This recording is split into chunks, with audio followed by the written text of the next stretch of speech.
now is Lord Lawson, of course, former Chancellor of the Exchequer. Welcome to you indeed. What do you see as being the real difficulties and priorities for this government? I think there are two overriding priorities. The first is to sort out the Scottish question and save the Union.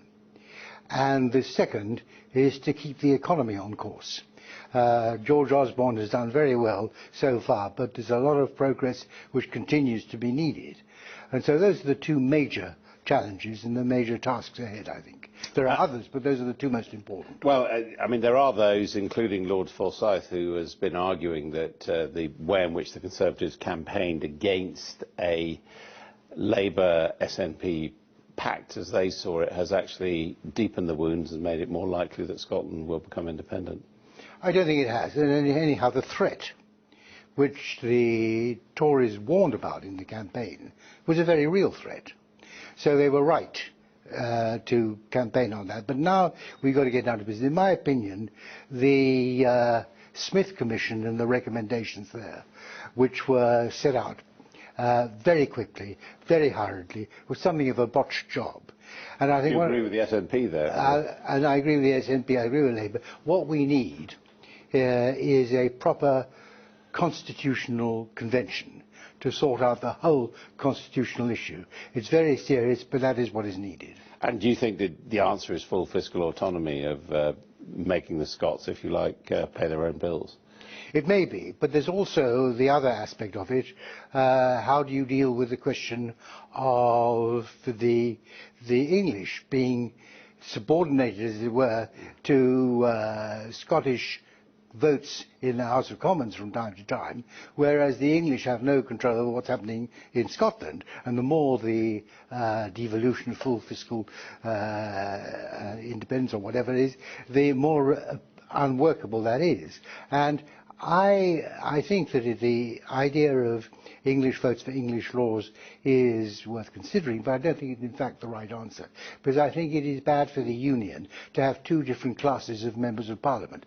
And what I would much rather do is what the British did in the 1920s, when the independence, a considerable amount of devolution was given to Northern Ireland, was to reduce the number of Northern Irish MPs very significantly, and that has remained ever since. As we said, I mean, it doesn't look as if at this stage David Cameron is grasping the nettle as firmly as you would like.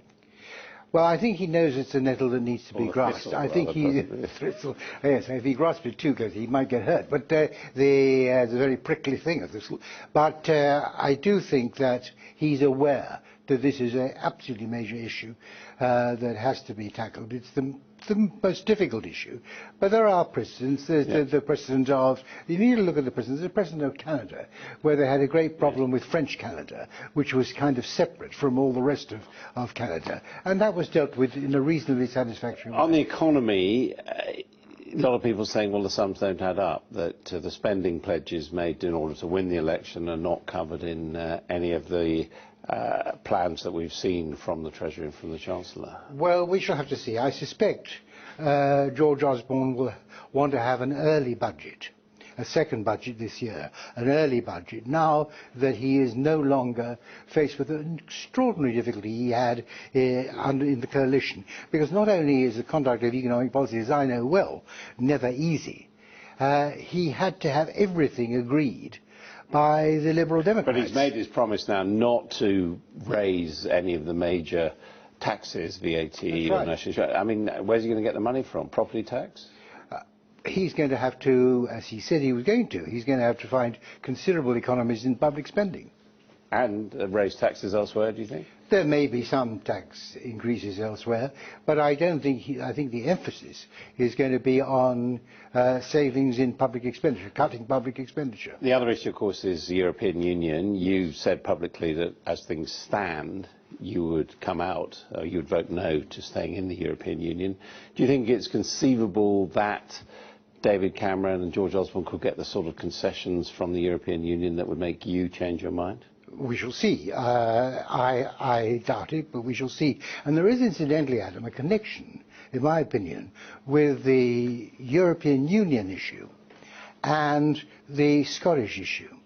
What the SNP have done very well is in exploiting a feeling of Scottish nationalism. Call it nationalism or patriotism, it comes to the same thing. And this has worked to a considerable extent.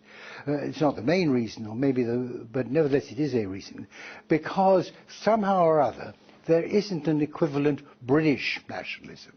That has never been properly evoked.